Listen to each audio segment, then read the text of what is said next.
네, 알겠습니다. 자, 여러분의 이 성공 투자 파트너, 바로 이 급등주 발굴의 귀재, 주식정보 사이트 팍스넷 전문가 송범수 대표 또 이 자리에 찾아왔습니다. 반갑습니다. 자, 다음 주 금요일, 그리고 다다음 주 월요일, 11월 25일, 28일에 바로 인터넷 사이트 팍스넷에서 무료 방송을 하게 됩니다. 여러분들 좋은 정보들, 좋은 종목들 많이 소개해드리니까 이 힘든 장에서 헤쳐나갈 수 있는 전략들 알려드리니까 많은 참여 바라겠습니다. 다음 주 금요일, 또 다음 주, 다다음 주 월요일, 11월 25일, 28일입니다. 자, 그래서 첫 번째 말씀드릴 투자 전략, 뭐 어떤 점이 있을까요? 바로 오늘 말씀드릴 것은 리츠에 관해서 말씀드리도록 하겠습니다. 리츠. 리츠라는 것들 여러분들 많이 들어보셨을 텐데요. 부동산에 직접 투자를 감행하는 겁니다. 부동산에 투자하는 거예요. 자, 여러분들 그 빌딩, 일단 우리가 부동산 투자를 한다 그러면은 많이 해보셨을 거예요. 이제 어느 정도 자금이 있으신 분들은 주식 투자 외로 부동산을 투자해 보셨을 텐데 보통의 경우는 아파트에 대한 투자, 아파트나 아니면 집을 살 때, 집을 살 때 뭐 신혼집을 산다거나 아니면은 또 집을 확장해서 더 넓은 데로 간다거나 뭐 주택단지든 아파트든 많이 구매를 하셨을 겁니다. 여기에 더 나아가서 조금 더 투자 목적으로 하실 분들은 오피스텔에 대한 투자, 아니면 상가 투자를 하실 텐데요. 뭐 상가 투자라고 한다면은 뭐 여러 가지 상가가 있겠지만 큰 빌딩 안에 있는 작은 가게를 투자하는 것을 의미할 거예요. 그래서 큰 빌딩이 한 15층에서 20층 되는 빌딩이 있다. 여기서 3층에 옷가게 하나를 투자하는 이런 정도가 될 것입니다. 자, 이 정도로 하더라도 1억 5천에서 2억 3억 되죠. 서울에 있는 뭐 상가 단지, 뭐 동대문이라던가 이런 쪽에는 꽤 나가죠. 근데 개인들이 할 수 있는 범위는 이 정도예요. 여러분들이 자금 뭐 몇 억 가지고 2억 3억 가지고 투자할 수 있는 범위가 이 정도인데, 여러분들 이런 부동산 투자를 좀 더 확장해서 좀 큰 부동산에 대한 투자에 대한 욕심이 있을 텐데요. 바로 이와 같은, 지금 화면에 보시는 바와 같은 이런 빌딩에 대한 투자를 해보고 싶다라는 욕망이 있을 거예요. 이런 빌딩 한 층을 의미하는 것이 아니라 각 한 층을 의미하는 것이 아니라 전체층을 통째로 빌딩을 사들이는 이런 욕심이 있으실 겁니다. 또 이런 빌딩 이와 같은 빌딩을 전체를 통째로 구매해서 서울의 한복판에 있는 뭐 명동의 한복판에 있는 빌딩이라던가 아니면은 뭐 굉장히 강남 대로가에 있는 이러한 큰 빌딩, 멋있는 빌딩을 구매하고 싶다라는 욕망이 있을 겁니다. 자, 여러분도 그게 가능합니다. 여러분들 바로 이제 개인 투자자들도 이러한 큰 빌딩에다가 소액으로 투자가 가능해요. 그래서 어떻게 가능하냐? 바로 부동산 펀드나 아니면은 리츠에다가 투자를 하는 것입니다. 리츠라는 것이 바로 부동산에 대한 직접 투자가 되겠는데, 바로 이러한 엄청난 빌딩, 뭐 서울 한복판에 있는 이런 큰 빌딩이 뭐 5천억에 한다, 7천억에 한다, 뭐 7천억에 사는 거예요. 7천억. 근데 개인들은 7천억이 없죠. 그래서 뭐 1억씩 모아서 1억씩 7천 명이 모이면 7천억이 되잖아요. 7천억을 모아서 빌딩을 사게 됩니다. 빌딩을 사고 여기 임대를 주게 돼요. 관리를 해주는 리츠를 운영하는 사람이 임대를 줘서 임대료를 받아서 개인들에게 배당으로 나눠주고, 그 다음에 이것이 5년이든 7년 뒤든 뭘 해가지고 값이 올랐어요. 7천억에서 9천억이 됐다. 9천억이 됐다. 그러면은 이 빌딩 9천억이 되면 2천억 가량의 차익이 생기죠. 2천억 가량의 차익을 이 리츠에다가 투자한 투자자들에게 돌려주는 겁니다. 자, 그렇게 돼요. 구조가. 자, 그래서 이 부동산 펀드나 리츠에다가 대한 투자 해볼 수 있겠다라는 점을 말씀을 드리겠습니다. 바로 투자자에게 차익을 돌려준다라는 것입니다. 자, 그래서 이런 투자를 우리가 할 수 있다. 그동안에 자금이 풍부한 보통 국내 기관 투자자들의 전유물로 여겼던 부동산 이런 거대 빌딩, 7천억, 9천억에 달하는 이런 빌딩들을 바로 우리 개인들이 투자할 수 있다는 것입니다. 그래서 바로 리츠 또는 부동산 펀드 등의 이런 간접 투자 시장에 비교적 적은 자금으로 투자가 가능한 이러한 부동산 펀드, 리츠, 상장형 리츠죠. 이런 것들에 투자를 할 수 있다. 라는 건데, 이것이 최근에 많이 활발해졌다는 것이에요. 자, 그래서 100만 원으로도, 단돈 100만 원으로도 이런 7천억에 달하는 이런 빌딩을 살 수 있다라는 것입니다. 자, 그래서 부동산 펀드와 리츠는 여러 투자자로부터 이제 자금을 모아서 오피스 빌딩이나 호텔 또는 거대한 빌딩 또는 물류센터 이런 것들에 대한 부동산에 투자를 하는 것입니다. 그리고 그 운용 수익을 투자자에게 배당하는 상품이에요. 자, 투자자가 직접 매입하지 않고 전문 운용사가 직접 매입과 운영을 맡기 때문에 리스크가 적고 다양한 상품에 투자를 할 수 있다는 점 장점이 있습니다. 그래서 부동산 펀드는 보통의 경우는 평균 5%에서 6%, 그리고 리츠 같은 경우는 8%대의 수익률을 기록하고 있습니다. 자, 저금리로 인해서 이제 요즘은 은행에 넣어도 금리가 굉장히 낮죠. 한국은행 기준금리 1.25%, 이 정도이기 때문에 굉장히 낮은 상황입니다. 그래서 올해 갑자기 공모형 부동산 펀드와 상장 리츠가 2016년에 갑자기 활성화됐어요. 그래서 이런 저금리 기조 때문에 그렇다는 점 알아주실 수 있겠고요. 저금리에 은행에 돈을 넣느니 차라리 이런 부동산에 대한 직접 투자를 감행하겠다라는 것을 말씀을 드리겠습니다. 그래서 부동산 간접 투자 상품은 주로 국민연금이라던가 뭐 이런 대형 연기금에서 수백억 원을 소유한 자산가 또는 기업 위주의 이런 사모 형식으로 이루어져서 일반인들은 사실상 투자가 굉장히 좀 힘들었어요. 불가능했습니다. 그런데 이제 활발해졌다라는 것이죠. 자, 그래서 이러한 저금리, 저성장 기조가 장기화되면서 이제는 투자자들은 바로 투자 운용사들이 일반인들의 투자 수요가 충분히 됐다라고 해서 전략을 바꿨고, 정부가 개인들이 최소 500만 원으로도 부동산 펀드에 투자할 수 있는 재간접 펀드를 도입하는 이 법률을 개정안을 만들었습니다. 그래서 활성화됐고요. 아무튼 저금리 기조가 이어지면서 부동산 펀드로 안정적인 수익을 올리는 기관 투자자들을 따라하겠다는 이런 투자자가 많아졌고, 운용사들도 바로 이것을 겨냥해서 공모형 펀드를 계속 내놓고 있는 이런 상황입니다. 자, 그럼 부동산 펀드 또는 리츠가 과연 장점만 있을까요? 그건 아니죠. 단점도 있습니다.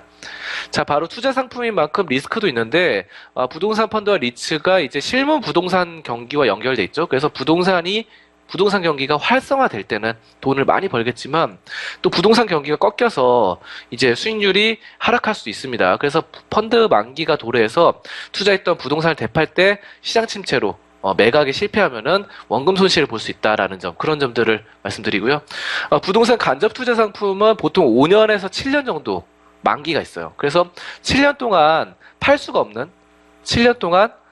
없는 그런 구조로 이루어져 있거든요. 그렇다고 한다면 7년 동안 돈을 묶어놔야 돼요. 환매 불가능한 폐쇄형 펀드다. 이런 식으로 보실 수 있기 때문에 자금을 마구마구 운영할 수 있는 유동성이 떨어지죠. 자, 이것 때문에 굉장히 좀 장기 투자가 필수입니다. 여러분, 주식보다 부동산은 더 장기 투자하는 거 아시죠? 부동산은 굉장히 장기 투자를 하고, 이거 팔고 싶어도 잘 안 팔립니다. 그래서 매도를 내놔도, 이걸 팔려고 내놔도 잘 안 팔리는 거예요. 그래서 1년, 2년 기다려야 될 수도 있고, 뭐 그런 상황들 보실 수 있는데, 그렇기 때문에 폐쇄형 펀드로 돼 있어서 돈을 함부로 못 굴린다라는 점이 좀 단점이 될 수 있겠습니다. 하지만 이러한 것들이 유동성이 부족한 것들을 대신해서 우리 바로 주식시장에 상장을 하는 겁니다. 그래서 주식시장에 가격을 매겨서 상장을 해서 리츠 땡땡 리츠 뭐 이런 식으로 해서 상장이 되어 있는 것들이 많아요. 이런 부동산 이렇게 해서 많이 직접 주식처럼 오늘 사서 내일 팔 수도 있고 오늘 사서 오늘 팔 수 있는 이런 활발한 주식 거래를 할 수 있다는 거예요. 단점은 뭐냐면은 거래량이 많지 않다는 점입니다. 거래량. 그래서 어쨌든 리츠에 대해서도 주식으로 투자할 때도 바로 거래량이 많지 않기 때문에 가능하면 좀 장기로 보시는 게 좋아요. 그리고 배당 수익률이 상당히 높습니다. 배당이 상당히 높은데, 배당이 높기 때문에 배당만 보고 또 투자를 하셔도 리츠 자체가 가격이 많이 떨어지지 않는다면은 배당 자체만으로 큰 수익을 거둘 수 있다라는 점을 말씀드릴게요. 자, 그리고 이러한 주식으로 거래할 수 있다. 여러분, 아주 좋은 소식이죠. 주식으로 부동산에 이런 거대한 빌딩에 투자를 할 수 있다라는 것입니다. 투자를 우리가 할 수 있다라는 거예요. 자, 그래서 이런 것들 지금 부동산 펀드 시장에서 4년 만에 공모형 펀드 3건이 등장했는데요. 바로 리츠가 또 계속해서 또 4년 만에 또 재개가 됐고 다시 새롭게 잘 나오고 있는 상황이에요. 그래서 올 7월에 공모형으로 진행해서 단기간 완판한 하나, 티마크, 그랜드 호텔 펀드, 그리고 뭐 또 다른 거로는 이지스 자산운용, 뭐 퍼시픽 타워 하는 공모형 부동산 펀드 이런 것들 계획하고 있고요. 아무튼 여러 가지 최근 뭐 5년간 투자 상품별 연평균 투자 수익률을 보면은 오피스에 투자하는 부동산 펀드의 수익률이 5%에서 6%, 그리고 아파트 매각 차익률이나 이 채권 등의 수익률보다 월등히 높은 상황입니다. 그래서 바로 부동산 펀드나 리츠를 우리가 한번 주목을 해보실 수 있겠다라는 점들 보실 수 있겠고요. 내년 상반기에도 이제 오피스 빌딩과 상가 등을 중심으로 공모형 펀드를 출시할 계획입니다. 자, 이러한 부동산 펀드, 리츠들 주식시장에서 환매 불가능한 폐쇄형 펀드면 주식시장에서 우리가 마음껏 매수 매도를 할 수 있다는 거예요. 똑같이 뭐 5,000원, 10,000원 이렇게 해서 한 주당 얼마 이렇게 일반 주식으로 매매를 할 수 있는 것입니다. 자, 2012년 이후에 멈춰섰던 리츠 상장도, 리츠라는 것이 2012년 예전에 좀 몇 년 전에 유행하다가 4년, 5년 전에 유행하다가 지금 상당히 4년 동안 멈춰 있었어요. 그러다가 다시 2016년에 활발하게 거래가 되고 있습니다. 이것이 또 부동산이 요즘 다시 살아나는 이런 분위기도 있는 것이고, 아무튼 이런 것들이 본격적으로 재추진되고 있습니다. 자, 올해 9월에 호텔 매입과 운영을 중심으로 하는 이 모두투어 리츠가 상장을 했어요. 자, 그래서 한번 직접 한번 보도록 하겠습니다. 자, 그래서 모두투어 리츠, 바로 이 차트입니다. 차트. 이거 모두투어 리츠입니다. 그래서 바로 이 주식이에요. 주식. 우리가 주식시장에서 이렇게 거래를 할 수 있다. 모두투어 리츠. 라는 점이고, 자, 이렇게 해서 지금은 분봉인데 일봉으로 보겠습니다. 일봉으로 보시면은 많이 떨어졌네요. 여기서부터 좀 9월 달부터 상장해서 좀 많이 떨어지긴 했는데 이런 점들이 굉장히 부동산에 대한 투자할 수 있다는 점이고, 바로 부동산 투자에 리츠를 투자할 때는 중요한 것이 배당 수익률을 보셔야 돼요. 근데 지금 이거는 배당 수익률이 제대로 잘 안 나와 있네요. 그래서 배당 수익률이 좋은 것들 위주로 투자를 하시면은 성공적으로 투자를 하실 수 있겠다라는 것입니다. 자, 그리고 뭐 코크랩 돼 있는 거 있어요. 주식시장에 보면 코크랩 뭐 이렇게 돼 있는 거 있거든요. 여러분들 보셨을 거라 생각하는데 코크랩 1호, 코크랩 2호 뭐 이런 것들이 있습니다. 자, 그런 종목들도 부동산 투자예요. 그래서 부동산 투자 우리 바로 코스피, 코스닥에서 투자를 할 수 있다. 바로 모두투어 리츠라던가 뭐 땡땡 리츠 굉장히 많습니다. 자, 그래서 이런 리츠들에 대한 투자를 우리가 고민을 해볼 수 있겠다. 리츠를 공모형으로 전환할 수 있는 뭐 협의도 이런 것들이 한국 리츠협회에서 계속되고 있고요.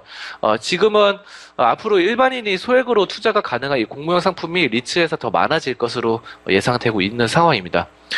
자, 그리고 미래에셋 자산 운용도 리츠 이걸 내놨는데 부동산 투자 공모펀드를 내놨어요. 그래서 미래에셋 맵스 미국 부동산 투자 신탁 9-2호를 내놨습니다. 그래서 미래에셋에서도 활발하게 이 공모펀드를 부동산 투자 내놓고 있다. 자, 바로 미국 부동산에도 투자를 할 수 있다. 우리가 지금 미국 부동산에 투자하기 쉽지 않죠. 근데 미국 부동산에도 투자를 한다라는 것이고, 이거 같은 경우는 미국 텍사스주에 있는 댈러스에 있는 오피스 빌딩 4개를 사가지고 임대료를 투자자에게 돌려주는 구조예요. 그래서 7년 6개월 동안 대파할 수 없는 폐쇄형 구조지만 연 4%, 5% 기대된다고 합니다. 여기에는 이제 손해보험사, 미국에서 손해보험사로 가장 최대 손해보험사인 스테이트팜이 입주해 있어서 사실상 임대 수익은 계속 받을 수 있다. 우리가 부동산 투자를 할 때 고민이 뭐예요? 공실률입니다. 공실률이 뭡니까? 부동산 투자 다들 해보셨으면 아실 거예요. 공실률.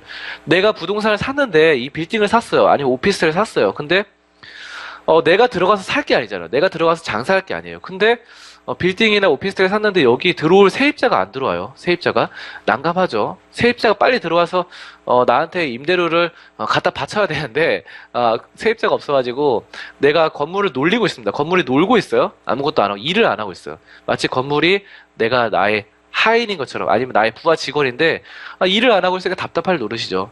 그래서 여기서 이제 뭔가 수익을 뽑아내야 되는데, 아무튼 공실률이 바로 그겁니다. 비어있는 부동산, 그래서 부동산 투자했는데 비어 있는 거예요. 그래서 이게 답답한 노릇입니다. 이것이 얼마나 되는지에 대한 이런 것들이 고민이 되는데 바로 아까 전에 미래에셋 이거는 미국 부동산에 미국 최대 손해보험사인 스테이트팜이 들어가 있기 때문에 임대 수익에서 공실률 걱정은 하지 않으셔도 된다라는 점이고 하나자산운용에서도 나온 게 있어요. 그래서 아까 말씀드린 하나 티마크 그랜드 종류형 부동산 투자 신탁인데 이것도 임대형 부동산의 공모형으로 내놓은 겁니다. 이 690억 원짜리 개인 투자자들에게 많이 인기가 많아서 출시한 다음에 1시간 만에 완판이 됐습니다. 이게 와 1시간 만에 바로 선착순 1시간 완판됐어요. 다 팔리고 말았습니다. 자 이처럼 뭐 하나자산운용도 그렇고 미래셋도 그렇고 또 아까 말씀드리는 뭐 여러 가지 뭐 말씀드렸죠. 모두투어 리츠 또는 바로 이지스 자산운용 여러 가지 회사들에서 이제 부동산 펀드 또는 부동산 리츠를 활발하게 출시를 하고 있어요. 그래서 모두투어 리츠 이런 것들 좀 주목을 해보실 수 있겠고 중요한 건 이 리츠 같은 경우도 이 재무제표를 쭉 봐야 된다는 거예요. 리츠가 이제 투자를 했는데 이게 리츠가 일반적인 회사는 아니죠. 회사는 아닌데 PBR, PER 이런 게 있습니다. PBR. 그래서 자산이 부동산 가격이 빌딩을 하나 샀는데 그 부동산에 대비해서 수익이 잘 나오고 있는지 현재 주가가 어떻게 되는지 이런 점들을 체크해 볼 수 있어요. 그래서 자산 대비 PBR 모두투어 리츠 같은 경우는 말씀드리면은 PBR이 0.90이고 실적 가치를 한번 보겠습니다. 밑으로 내려서 보시면은 영업이익률이 최근 연도에서 2015년 12월 결산 기준으로 영업이익률이 33% 굉장히 높죠. 그리고 순이익률이 별로 안 나와요. 그래서 제가 뭐 모두투어 리츠 이 종목은 그렇게까지 추천드리는 거 아닌데 모두투어 리츠를 대표적으로 말씀드린 거예요. 다른 리츠들도 굉장히 많습니다. 그래서 지금 모두투어 리츠를 대표적으로 말씀드렸는데 영업이익률은 좋지만 순이익이 안 좋기 때문에 모두투어 리츠는 그렇게까지 추천드리고 싶지는 않습니다. 하지만 여러 가지 리츠들이 있는 상황이기 때문에 주식시장에 여러분들이 조금만 관심 기울이고 주식시장에 상장된 리츠들 검색해서 바로 재무제표 확인을 해본다면은 얼마든지 좋은 리츠 펀드에 대한 투자 가능하실 겁니다. 그래서 자본 총계가 늘어나고 있는지 또는 부채 비율이 너무 많지는 않은지 보통 부동산 살 때 돈 빌려가지고 대출해서 많이 사잖아요. 이것도 마찬가지예요. 우리가 투자자들이 자금이 있지만 펀드 자금을 모았지만 이것도 부족해서 부동산 담보로 해서 좀 더 대출을 끼고 사는 게 많다는 것이죠. 자, 그런 점들을 우리가 바로 부동산 리츠 펀드에 대한 투자도 이렇게 바로 직접 들어가서 인터넷 사이트에 들어가서 보실 수 있다는 거예요. 그래서 일반 회사와 같이 우리가 주식 투자를 할 때와 같이 동등하게 구분을 해볼 수 있겠다. 그래서 PER이나 PBR도 확인을 해볼 수 있고 EV 에비타 같은 부분도 여기서 살펴볼 수가 있겠습니다. 자, 이거 같은 경우는 현재 EV 에비타가 코스피가 10.10인데 평균이 코스피가 이거 같은 경우 모두투어 리츠는 14이기 때문에 EV 에비타가 별로 그렇게 좋지는 않다라고 보실 수 있겠죠. 자기 자본 이익률이 별로 0.10으로 코스피가 현재 6.58인데 이거보다 좋지 않기 때문에 모두투어 리츠는 솔직히 말씀드려서 별로 추천드리고 싶지 않습니다. 제 개인적으로. 하지만 다른 리츠들, 다른 아까 말씀드렸던 거 부동산 펀드든 리츠든 굉장히 많아요. 뭐 미래에셋이든 뭐든 간에 이지스든 하나 자산운용이든 굉장히 많으니까 여러분들이 이런 리츠에 조금 관심을 가져보시고 바로 직접 사이트 들어가셔서 재무제표를 분석하거나 아니면 부동산 펀드에 대해서 펀드 수익률을 서로 비교해보고 또 장점이 있어요. 부동산 펀드라는 거 아까 빌딩을 산다 그랬죠. 빌딩 같은 거 사는 거니까 우리가 기업 탐방을 하잖아요. 기업 탐방을 하는데 요즘 개인 투자자들도 기업 탐방 많이 하시죠. 기업. 근데 IR 해가지고 주식 담당자한테 전화도 한번 걸어보고 해서 하는데 이거는 근데 주식 담당자가 그렇게 좀 친절하지 않은 회사들이 많아요. 주식 담당자가 친절하지 않게 너무 많은 전화들이 빗발치고 찾아오고 하니까 귀찮아서 대충대충 설명하는 경우가 있거든요. 근데 요거는 그냥 건물에 직접 찾아가 보셔도 됩니다. 이 리츠가 투자한 빌딩, 뭐 서울의 어디 뭐 극동 빌딩이다. 예를 들어서 서울의 극동 빌딩이다 그러면은 극동 빌딩에 직접 가서 어디 가서 보고 몇 층 되는 높이가 어떻게 되고 뭐 직접 1층에서 뭐 10층까지 다 돌아다니면서 공실률이 얼마나 되고 세입자가 어떤 사람들이 있는지 만나서 얘기도 해보고 다 할 수 있어요. 그래서 세입자들의 뭐 마인드 얼마나 월세를 잘 낼 것인가 이런 것도 다 가능하고 아무튼 기업 탐방이 정말 일반 기업에 대해서 비해서 더 좋다. 하기가 좋다. 일반 투자자들이. 그런 점들을 좀 말씀드리도록 하겠습니다. 자, 아무튼 부동산에 대한 투자, 리츠 펀드, 부동산 펀드, 이런 것들 주식 시장에서 활발하게 거래할 수 있기 때문에 여러분들이 아까 보여드렸던 바와 같은 이러한 빌딩에 우리가 투자를 할 수 있다라는 점 말씀드리면서 리츠 펀드에 대한 설명 마감하도록 하겠습니다.